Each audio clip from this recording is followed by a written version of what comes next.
I'll say hello and we can get into it. So I'm Nima Gardide. I'm one of the founders of Pearmill. We are a growth studio. We help companies scale on paid search and paid social. We do all the different things that we need to do in order to do that and achieve that. So that means we do growth marketing and media buying. We do ad creative production. We do landing page optimization, and we do data engineering and attribution modeling.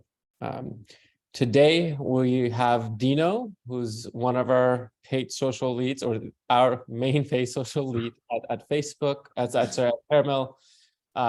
His role is to run the team that deploys the capital on all the different social channels, so that be Meta, TikTok, Snap, and all the different paid social channels that we're on, LinkedIn, Twitter, all the different ones. And today, we're going to discuss how we run creative tests. Just like I said, we are a growth studio. That means we're helping people scale on these channels. And so, especially in these paid social platforms, the way we test our creative production is important because we're trying to learn what works. It's not just that we need a lot of volume of creative, which quite often companies come to us and say that we want 50 pieces of creative to test every week, which is fantastic in a sense. Oh, you want to test a lot. But how you test it in order to learn from it and be able to iterate on it over time tends to be actually a challenge. And we've been testing a lot of different structures and approaches to this over the past couple of years.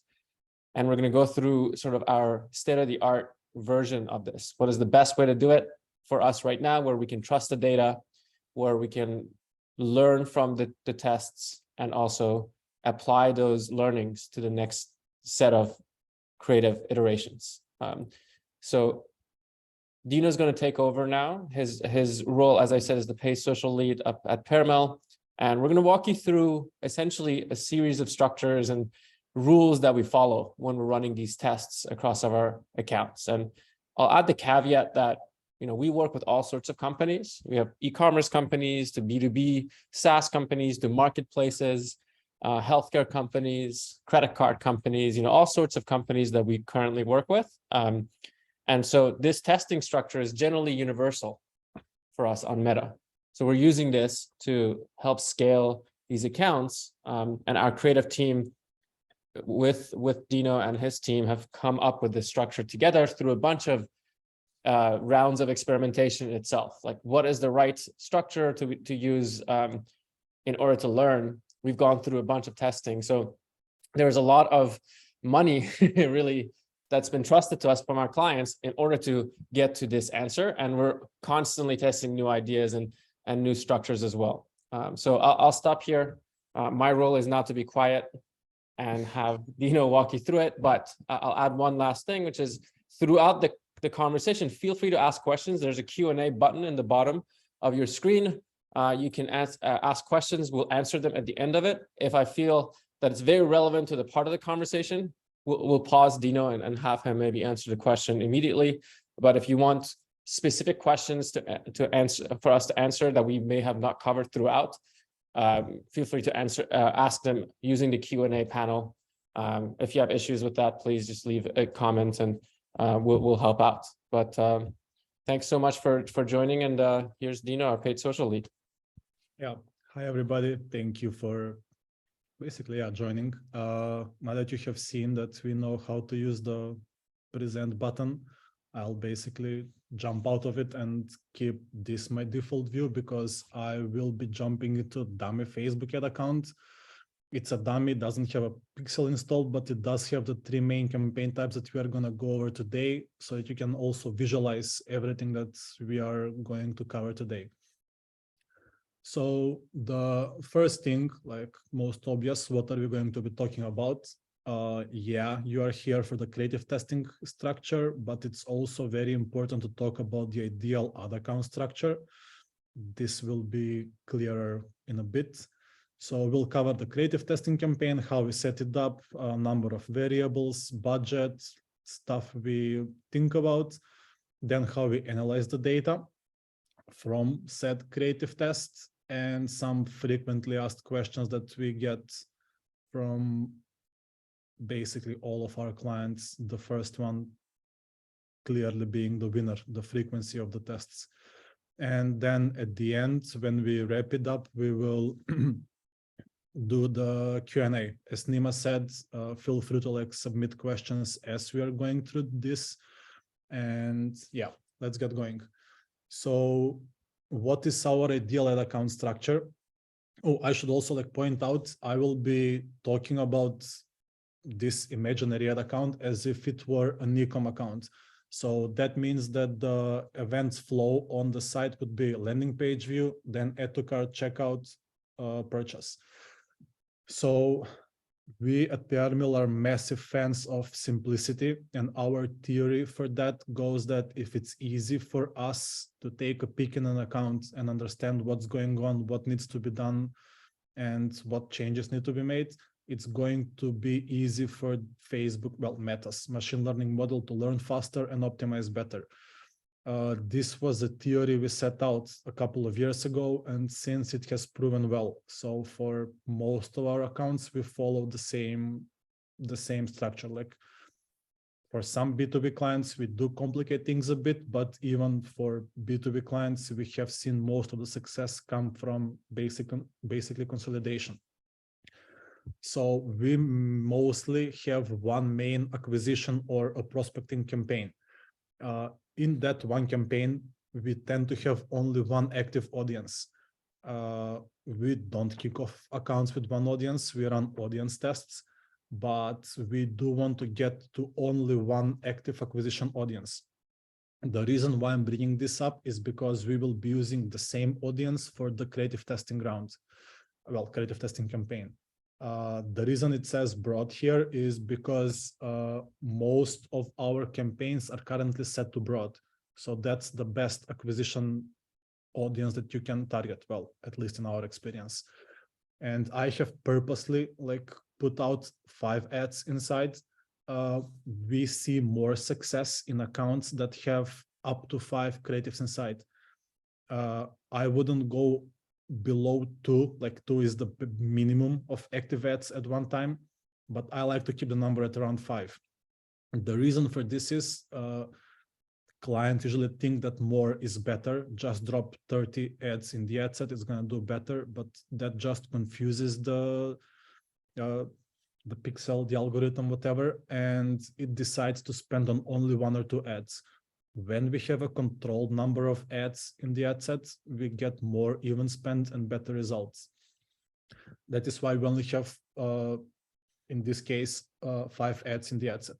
For retargeting, we use like the normal stuff, website visitors, add to carts, initiate checkout. Sometimes it's merged, sometimes it's not.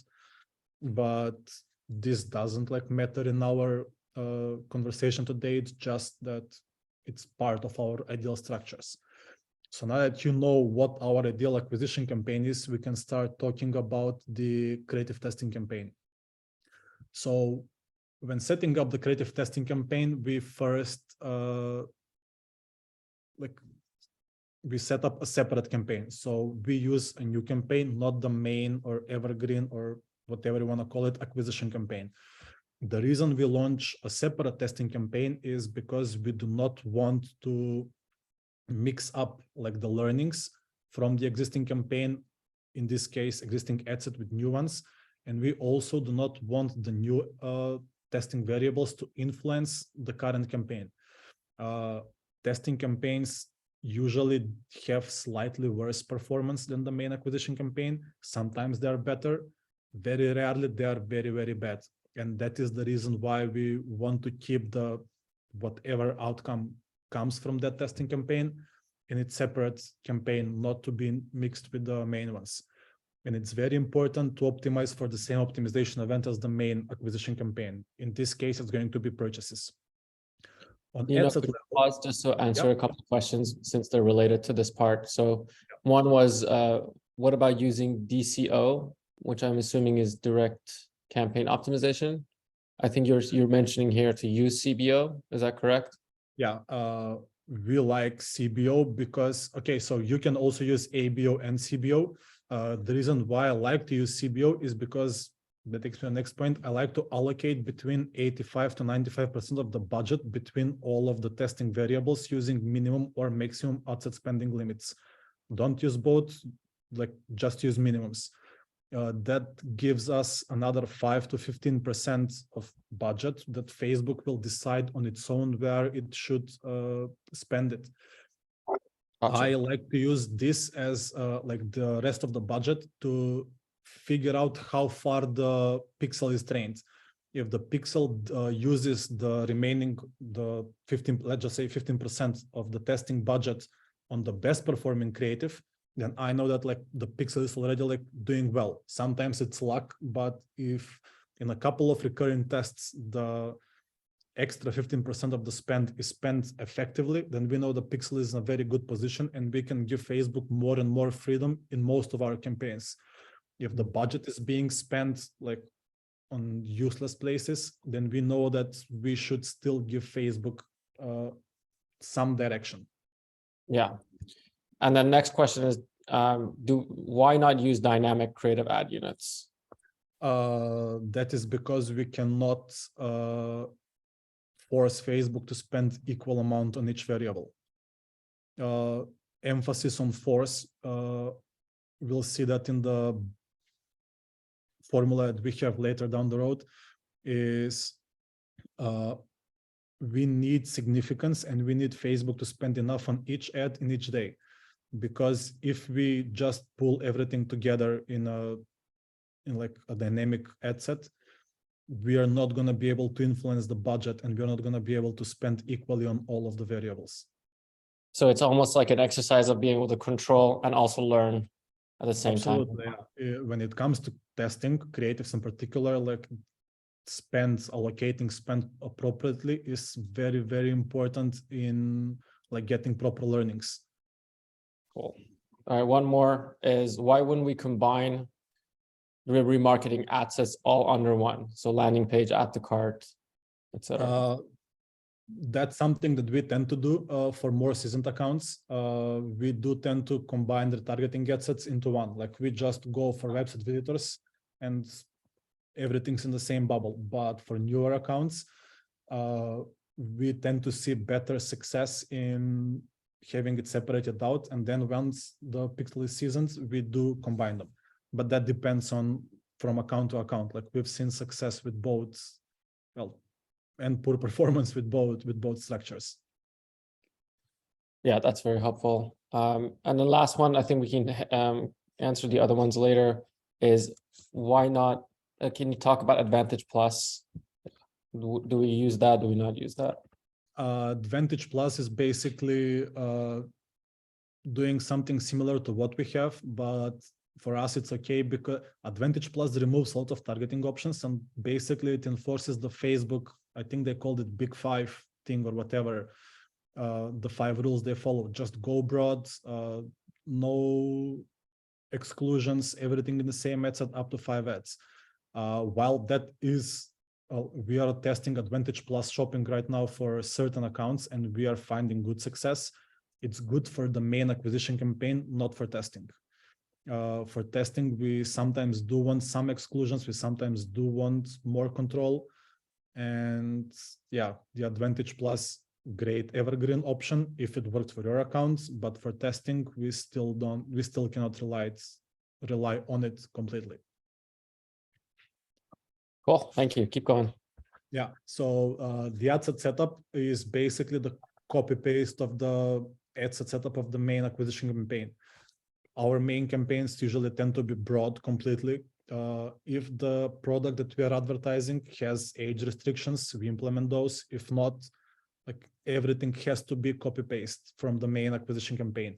The reason why it has to be like copy paste from the main acquisition campaign is so that we know that the environment that we are testing the creatives in is going to be the same environment that these creative winners are potentially going to live in. So for an example, it would be very bad to test a creative only in New York when that creative is going to be like shown in the all of US, just because even though it's the same country, it's a very big amount of people and we need to like be sure that the creative gets the same eyeballs during the testing phase, and then when it's like out in the wild in the main campaign. This is a personal preference, and just historical data has shown that when we test more, like a lot of variables, results tend to get worse. When I say results, I don't mean just the CPA, I also mean the learnings that our creative team is able to extract from those results. When we have a handful of variables being tested, we get more significance, we get more data. It's just easier for everybody, even for Facebook, to give us better CPAs. And this final thing is not exactly a rule, but for multiple clients and multiple accounts, we have seen that the weekend's performance does not match the workday performance. Sometimes it's better, sometimes it's worse, but we have kind of made it a soft rule not to launch on Fridays. Thursdays are okay, but we try to launch early in the week. I personally like to launch my tests on Tuesdays. I'm not sure why. I think I just picked that 10 years ago and stuck to it. And data has shown that launching on weekends, we get less, slightly worse CPA, and we get less data points for the creative team to look at. Yeah, I'll just like quickly jump in the dummy account. Once again, it doesn't have a pixel installed. That's why like everything is optimized for brand awareness, but just imagine that this is the proper event. Main acquisition campaign, by the way, PM stands for Pearmill. That's just like a habit of me naming campaigns. Acquisition purchases. Inside we have one broad campaign, one broad ad set. It's completely broad, no age restrictions, no. Sometimes we add retargeting exclusions. We A/B tested it. We tested it like 10 different times. We haven't seen a lot of difference in the broad ad set performance when we remove the retargeting exclusions or when we don't add them. So test it in your accounts. Theory says removing retargeting audiences from acquisition is better, but yeah. And then inside we have up to 5 creatives. Retargeting looks similar, it's just 3 ad sets. All of them should have up to 5 creatives, and then creative testing. We have 1 benchmark and then 4 variables. This for me is the ideal way of testing creatives in each round.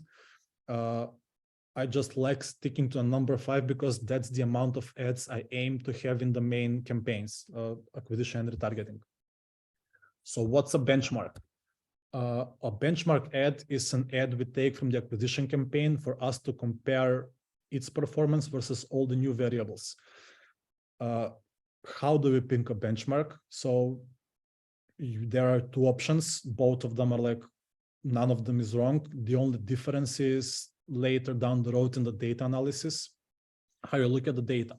Most of the times I just pick the best performing creative from the main acquisition campaign, duplicate it in a new ad set, add it as a benchmark, add the other 4 variables. You can also pick the most average performing creative. So you would go in the main acquisition campaign, look at the performance for the past 7, 10, 30, whatever amount of days that you think is enough. And whichever ad has the CPA that's most similar to the average ad set CPA, pick that one. The difference is when the creative test has concluded, if you pick the best performing creative, you can crown variables as winners that are slightly worse than the benchmark. If you pick the most average performing creative, you basically only have winners that have performed better than it. So it's all a matter of preference. Next up, we're going to talk about 3 variables that come into our formula of determining the number of either budget or testing variables. So yeah, the main thing is a significance score. Significance score would be the number of conversions we want each of our testing variables to have.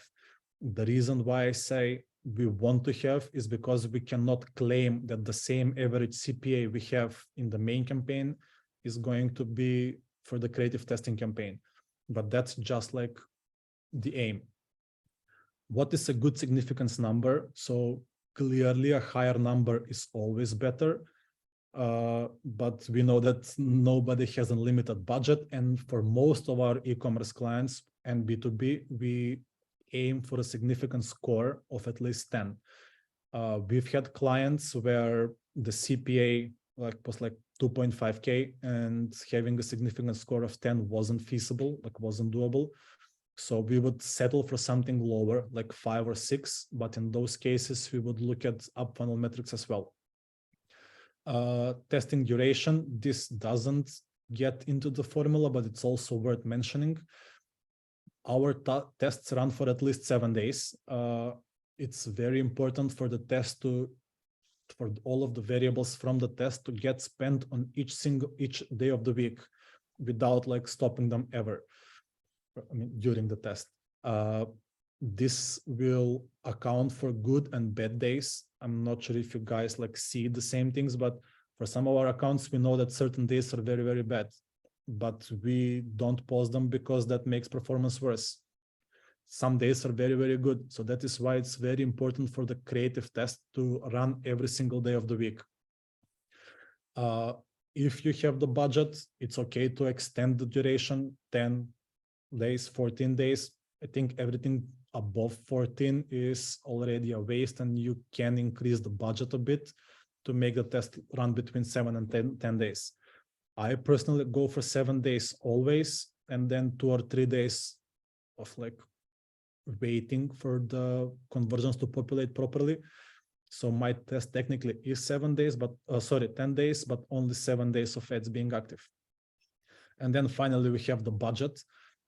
There are 2 ways to approach this. Either how much budget do we need or how many testing variables do we have. You'll see later in the formula, we explain how to calculate both. There is just one rule that I like to follow, and that is don't spend more than 20 to 25% of the budget for the whole account on creative testing. The reason being, if the creative testing campaign just sucks and performance isn't there, if the creatives don't work properly, we want to keep the stability in the account. So we very, very rarely spend more than 25% of the budget on a testing campaign.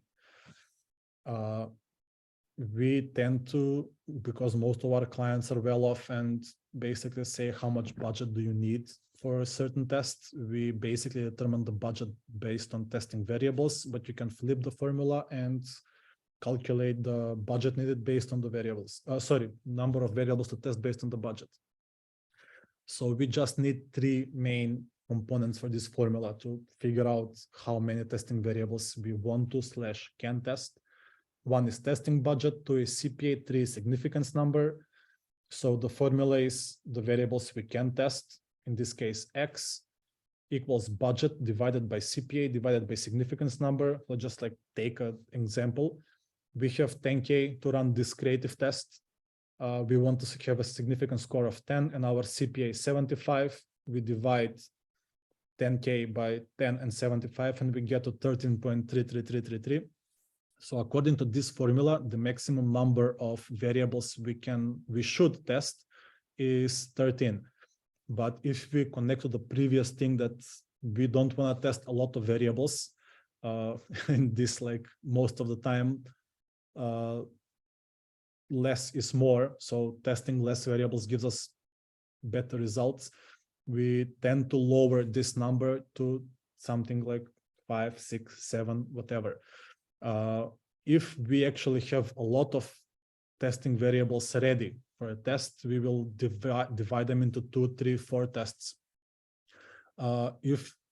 Obviously, if we are strapped for budget, we can just lower this number, spend less money on this test, invest the remaining budget into something that's we already know profitable. There are a lot of ways you can use the budget better rather than testing 13 variables. Let me pause you. There's a couple of relevant questions here. One is, how do you deal with the collections of creatives not existing in a vacuum, right? So if A is better than B, running A and B need to each other to maximize performance. So do you carry them over to the evergreen campaign together? In this instance where you mentioned you separate out if we have a large volume of tests to run, you separate them out into the ad sets. How do we choose which ones to put where, and how do we care about this problem? Yeah, so this is something that I rely on the creative team, and I know the creative team solves this based on like expectations. So if it's a very new account and we have never had a creative test run, we basically can pick them randomly. If this is an account that we've worked on for a while, and the creative team, like sometimes they know which ads will do good and which won't. I know now the question comes like, why would you launch ads that don't work well? When I say don't work well, I meant like concepts we haven't proven. So if I have a very big amount of creatives produced by the creative team, I'll ask them to separate them out into like 2 or 3 tests based on whatever they want to test first. If you do not have access to a creative team, just like try to group them yourself by either creative type. Is it a photo or a video? By, what's the proper word?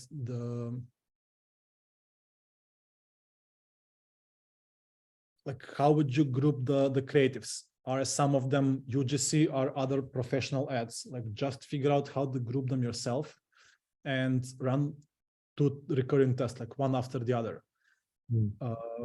Was there a second part of the question, or? Yeah, and then so how do we account for the environment changing? So we're taking these ads that are being tested in a separate campaign. That's a different environment, obviously, than the evergreen campaigns. Yeah. How do we then make sure that the let's say that there's a test and there's a winner? How do we make sure that the winner succeeds? Yeah, so before iOS 14.5, this was very easy. We would just move the creatives, like duplicate them into the main creative testing, main acquisition campaign. It would just do well. But after the privacy changes, we now have to look at the impact the new ads have on the main campaigns. So once we move a creative testing winner, by the way, you move them by duplicating them into the main campaign, unless it's a benchmark, we don't, obviously it's already there. We just give it some time. Like, we will not look at that creative in the main test, in the main evergreen campaign after 2 or 3 days. We'll just give it a couple of days, see whether it started spending properly. If its up funnel metrics are looking good, we have a lot of instances where we move a creative to the main campaign, decent CTR, decent CPC, cost per add to cart is average, but cost per purchase is very high. This can be a case of delayed conversions, misattribution, but in that case, we give the creative more time in the, let's call it original environment, main acquisition campaign, to kind of find its place. We also look at the impact that creative has had on the broad ad set. So for an example, if the average CPA of the broad ad set was 75, we move the new creative inside and the CPA goes down to like 65, 70, and everything else is stable. We can kind of assume that that's the new ad, like doing some work, but Facebook is not properly attributing stuff. If CPA just like goes up to 100 and all of the other ads are doing okay, then we know that the new ad, the one that we thought is a creative testing winner, well, it was, doesn't do well in the main campaign. And we do have those instances as well, where the creative will do very, very good in the creative testing campaign. But when we move it to the main campaign, it just tanks. We've been on a couple of calls with Meta, like asking them to explain why this happens. And the best we could get out of them was the budgets in the main campaign and the creative testing campaign are different, which makes them bid in different auctions. So maybe if we had a lower budget in the main campaign, that creative testing winner would have done better. How do you exactly copy it? Do you copy and create, like you create a new ad and put the data in there, or do you use the ad ID and create an ad with the use an existing post? Like, what is the exact duplication? This is what I would do. Let's say this one won, just go in, duplicate existing campaign, and just duplicate it here. That's it. Cool. Basically set it up as a new ad inside. We tried doing using the existing ad ID when moving creative, so that we would retain the comments, engagement, and things. But we ran a multi-channel test actually for this, sorry, multi-account test on this. And I think on 4 out of the 5, when using the same ad ID, it just didn't do better for some reason. We expected them to do better because they already had some engagement, likes, comments, whatever, but the opposite happened. So we just stopped doing that and started duplicating things. Cool. And last one before we continue going is, have we tested using Facebook's A/B test product to control confounding variables with your creative test ad sets? Facebook testing, if there is like, if some of you like works for Meta, I'm sorry, but like Facebook's tools fail consistently. That's the most inconsistent thing I had to deal with during my whole like advertising career. We tried running A/B tests, we tried like using them for multiple things. They are never consistent. The data that show, the data they show moves like wildly, like varies wildly from day to day. And we just found them inconsistent. In all honesty, I haven't launched an A/B test using Facebook's A/B tool in 18 months maybe, but that's mostly because most of our previous experiences were just inconclusive, is the best word I can find for this. Cool.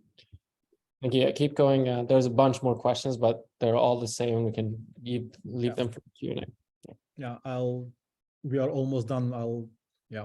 So how do we analyze the data? So once that we set up the test,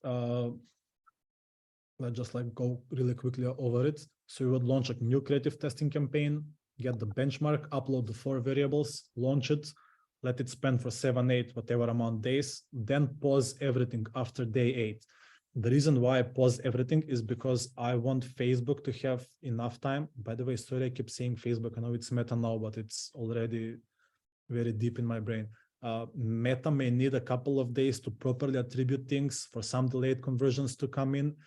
We like to give our testing campaigns at least 3 days. I keep it like as a rule for myself, 72 hours before running the ad analysis.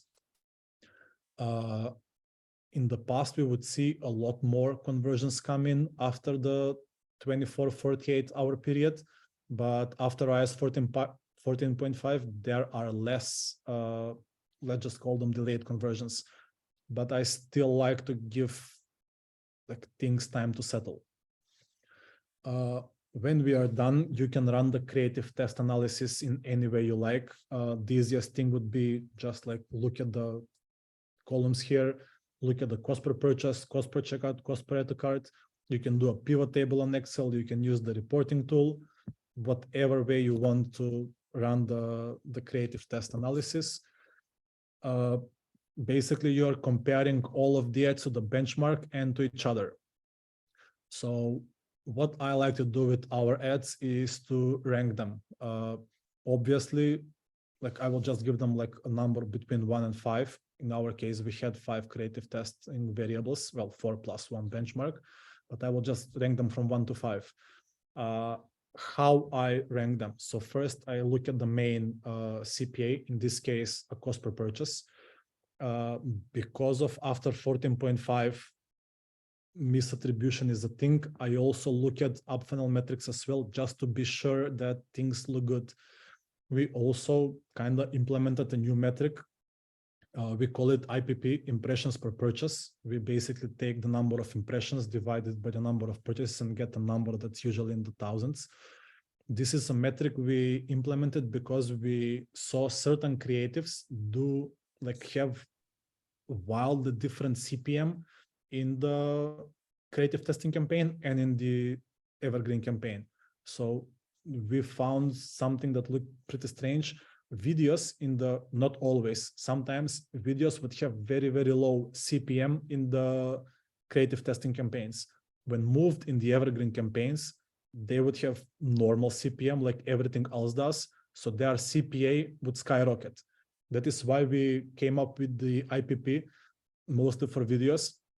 If we see that the impressions per purchase is very high, but the CPA, cost per purchase in this case, is low, just look at the CPM. If the CPM looks wildly low, like we've had CPM of 5, 6 on a video when the whole ad set is averaging 25, like that's not sustainable. And we kind of avoid those creatives. Like we will move them obviously in the main campaigns, but we are wary of them. And if they don't do well after like 5 or 6 days and they do start spending budget, we kill them very quickly. After the IPP, we will look at the up funnel metrics. I honestly, 99.9% of the time, go just one step up. In this case, that would be either checkouts or add to carts. Not all clients have like the events properly set up, especially when they are smaller. So I skip the checkout and I just look at the cost per add to cart. If the correlation looks good in cost per add to cart and cost per purchase, that's all the confirmation you need. There are instances where the cost per add to cart is, let's say, 30, cost per purchase is 50, when the account is averaging cost per add to cart of 25 and 75. So that can be a good hint that that certain creative has had some misattribution happen with it. So once we rank the ads, we do this. I'm not sure if you guys do. I send the analysis to the creative team. They draw learnings. This is the most important part.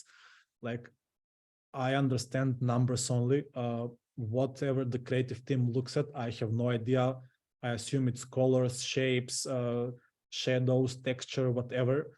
And they basically add stuff on why they think certain creatives work well. So for this client, if we use the color dark green, we are seeing this, blah, blah, blah, stuff like that. That's for the next webinar. Yeah, I'm sorry? That's for the next webinar. Yeah, I was going to say, like, that part is very, very important in the efficiency of these creative tests, because like knowing which colors to use is like such a massive thing to know. Could you quickly re-explain the impressions per purchase metric? So impressions per purchase is a metric that is calculated when you take the number of impressions a certain variable has gotten and divided by the number of purchases. The reason why we use this metric is because certain creative types, being photos versus videos, have wildly different CPMs. If like the whole ad set is averaging a CPM of 25 and a certain creative has a CPM of 5, it's like in a much better position than everything else, because a lot more people are going to see the ad, a lot more people are going to click on the ad, and it's going to have like better numbers. But that CPM is, I'm not going, for a lack of better word, fake. Because we found that when we move that creative with the wildly low CPM in the main evergreen campaign, we find that it doesn't keep the low CPM, which makes its CPA go like 5 times higher because the CPM is now normal. So that's like a supporting metric for when we are looking at the when we are evaluating the performance of the creatives in the creative testing round. We don't really use it for our main acquisition campaign creatives inside when we look at which ads to kill, which ads to like let spend. But yeah, that's honestly, this was a game changer in the creative testing campaigns. Our success rate when we started implementing impressions per purchase, success rate, I mean moving creative testing winners into the main campaign, has like increased to 80%. So 80% of the creatives that we move in the main campaign tend to work well there as well. 20 just don't. Before the IPP metric, it was like 60-40. 40% of the time, creatives just wouldn't work as well. Honestly, this was much more important like a year ago, 2 years ago. But now that most of the production is videos, it's like it's an equal playing field for everybody. We still use it. We still find some interesting CPM numbers, but yeah, highly recommend it. Awesome. Keep going. Yeah. So that's how we rank stuff. And then we already showed like whenever the settling down period is complete and the data is completed, depending on the benchmark type that we had, we need to move stuff in the main campaigns. So I think I didn't bring this up. I actually will in the FAQ. If the benchmark that we took was the best performing campaign, everything that's doing better than it, it's obviously a winner. If the benchmark that was the best performing in the main acquisition campaign is the best performer in the creative test as well, like rank number 2, rank number 3 creative, if the CPA is similar, they are winners. If, for an example, the benchmark had a CPA of 25, everything else is like 40, 45, 50, there are no winners. That happens rarely, but that happens, especially in newer accounts. The alternative benchmark selection process, if we take the most average most average creative from the evergreen, everything that's above it is a winner. Everything that's like similar to it has to be reevaluated. If you do not have a benchmark, I know sometimes budgets are tight and we prioritize testing 5 new creatives over 4 because we cannot afford the benchmark or for whatever reasons. It's normal just to like select 1, 2, 3 best performing creatives based on their CPA. If you're in that position, make sure to compare the average CPA in the main campaign, in the average CPA in the creative testing round, and just add a multiplier. So if the main campaign is averaging like 50 average CPA and the creative testing is averaging 40, just to like kind of be able to predict what the CPA would have been in the main campaign, just add a multiplier of 1.2 because like that's the difference, I think 25%, well 1.25, 25% difference in CPA to the creative testing winners, and you'll know, well, you'll get some idea how they should do in the evergreen campaign. That's if you do not use a benchmark, but using a benchmark is highly, highly recommended. It just makes things easier for to analyze. And one more pro that just occurred to me that I didn't put in this thing is there are macro shifts. Like they usually take a lot longer than like a week to be felt in the ads manager, but using a benchmark can also account for macro shifts. If, I don't know, the stock market collapses tomorrow, something is going to happen with the CPM. And if we do not have a benchmark, like the CPA is going to be all over the place and we are not going to basically have significant data. If we do have a benchmark, then the macro shifts are also accounted for, and that's not something that we need to worry about. How do you predict the stock market crash? That's the real question. How do I predict it? I saw Michael Burry, like his tweet said sell. So if we look at history and his 8 months of being early, it's going to be an interesting October and November. I just hope. There's a lot of the similar questions around overlap. People are worried about overlapping audiences when you have 2 separate campaigns. Yeah. How do we think about that? So I think that right now Facebook won't actually bid with the 2 campaigns against each other. So that's solved. But even in the past, I honestly never cared about it because once again, we love broad audiences. Like it doesn't have to be 100% broad, but most of our accounts, especially like B2C, are 100% broad. So that is 250 million people audience. We are not spending like $1 million a day for each account for us to think about that. Even if there is some overlap, it's going to be like very minimal. If you are working with small audiences, I think then that's a valid question.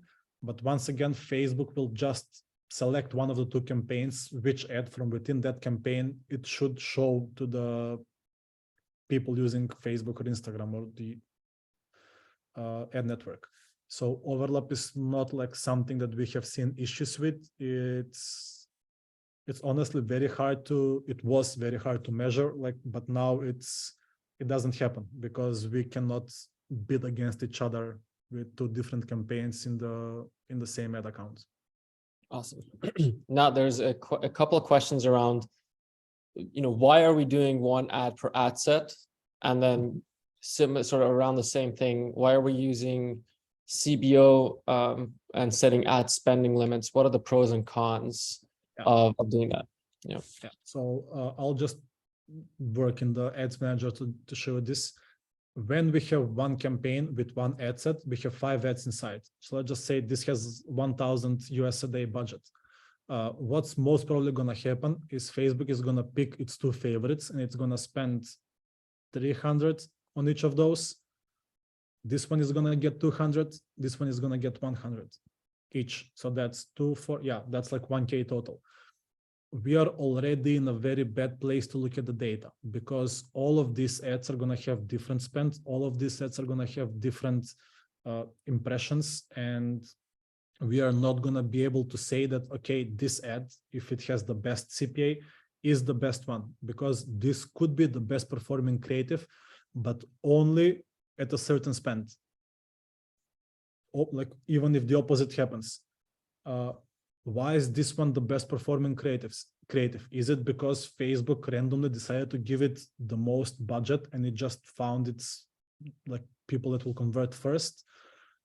There are like many questions that can come out in that data analysis based on the budget that these ads are spending. That is the only reason why we are enforcing Facebook to have somewhat equal spend between the ad sets. The ads, and that is why we use 1 ad per ad set structure in the creative tests. I think the second question was, why would we use CBO and not ABO? Using ABO is completely fine. The reason why I like to give Facebook some leeway is to see how far the algorithm has come. When we use CBO, we can set all of this to spend 195 a day, and we'll have 25 US extra. Okay, that's little. We'll set all of them to spend 190 US a day, and Facebook will decide where to spend 50 US a day extra. If Facebook spends the extra 50 wisely, wisely being on the best performing creatives, then we know that our algorithm, like our pixel is already like doing well, and we can kind of trust Facebook in its budget decision making. If Facebook is spending the extra money on a bad performing creative, then we can expect something similar to be happening in the main evergreen campaign. So the only reason like why I'm giving Facebook some extra money is just to see how educated Facebook is in spending the money. What sometimes happens is we will notice like Facebook spending on the wrong ads in the creative testing campaign, go back in the main acquisition campaign where all of the ads are together, and just see that the last 2 or 3 days, Facebook has been like spending on the wrong ad. It's just like it's not exactly a certain, it's just like one more angle to look at how good our account is. It's an intangible that we get a different view in the account that the numbers don't show. It's like a gut feeling. Like you look at the spend, if it's good and the most of the spend is going to the best performing creative, it's a solid account. Like you don't have to stress over it 24/7. If the spend is going in the wrong place, then you know that you still have to give Facebook restrictions. What would these restrictions be? In like when we know that the pixel is being stupid, we will sometimes do 1 ad per ad set in the main campaign as well. This happens very rarely, but that's also sometimes something that we do just to make sure that we keep Facebook in line. Awesome. Could you just double click on the idea of a broad ad set? I think people are asking, what does that mean exactly? Like, are we doing separate by country at the very least, by age, none of it? Only that, yeah. So, okay, this would be a broad ad set, nothing in custom audiences, just one country, in this case, US, all ages, all demographics, Advantage Plus placements, like just broad. Like you want to see this, like the maximum amount of people you can target in the US. Touching on the countries, if we are present in multiple geos, what we tend to do is test them out, like each geo in its own like campaign or ad set, whatever. And then we tend to group similar geos. So when we are targeting, let's say worldwide, we very often group US and Canada together. Even though it's not the same country, the buying power is very similar and the people behavior is similar. And grouping them together tends to give us better results. We will group the Scandinavian countries together, like Norway, Sweden, Finland, and Denmark. If like all of them are like at satisfactory CPA levels, and we can spend on all of them. What we see happen is when we group them, the average CPA goes a bit down. Facebook still decides to spend more on US than Canada. Obviously, it's like more people live there, but yeah, grouping tends to help. Original question, yeah, this would be broad.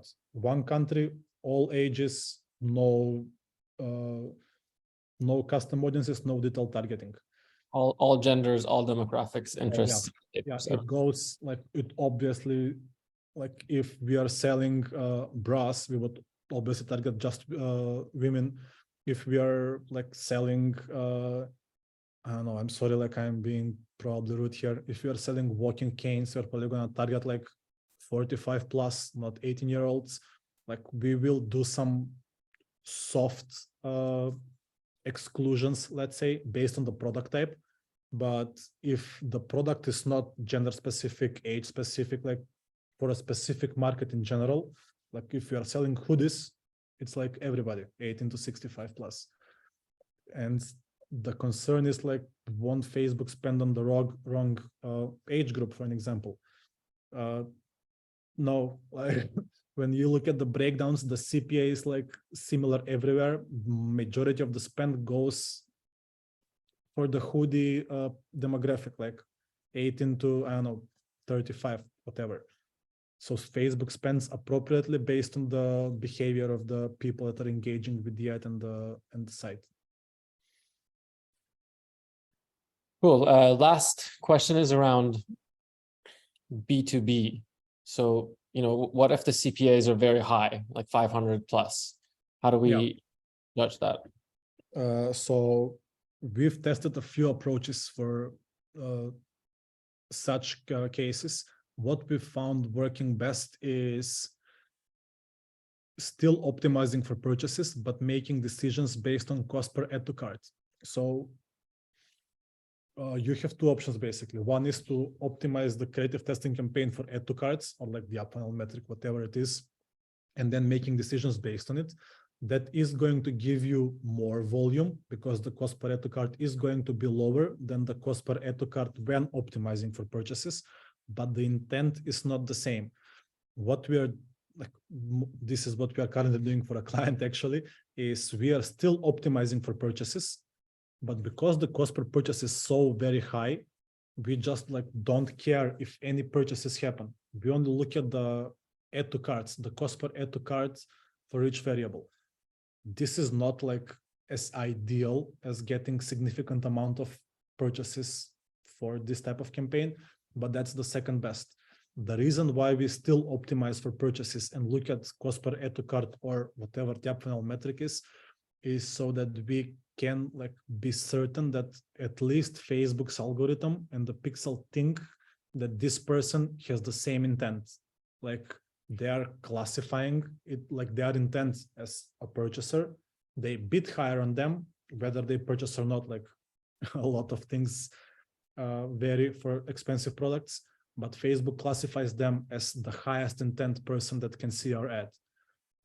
And we've seen more success running creative testing rounds that way rather than optimizing for add to carts and then moving the best performing add to carts in the main campaign, which is optimizing for purchases. And I'll add that for B2B, if the sales cycle is very long, what you want to do is look for an MQL event. So an event that you can send the moment you have high conviction that this is the right ICP, right? So we usually use something like Clearbit or other tools to judge the lead that comes in to see if they're an MQL. We send that event up and we use that as the optimization event. There's a bunch more questions. We don't actually have time for it. What we'll do is we'll send the slide over and links to all the things that we discussed. Thank you for joining. There is a whole set of questions around how to choose what creative tests to run themselves. I think we can have another webinar just on that. And I'm sorry we couldn't get to that because our creative team would have to be involved in that. there's a lot of thinking that goes behind it, and there's a lot of art and science all together. But I appreciate you guys coming in and listening to us. We'll follow up with everything, and please give us feedback. This is our first webinar. We want to be better at these, and you're going to get an email shortly to give us feedback, and we'd love to hear your thoughts on how we could have made this better or more useful or shorter or longer or whatever you think is best. Thank you so much, everybody. Have a good day. Thank you.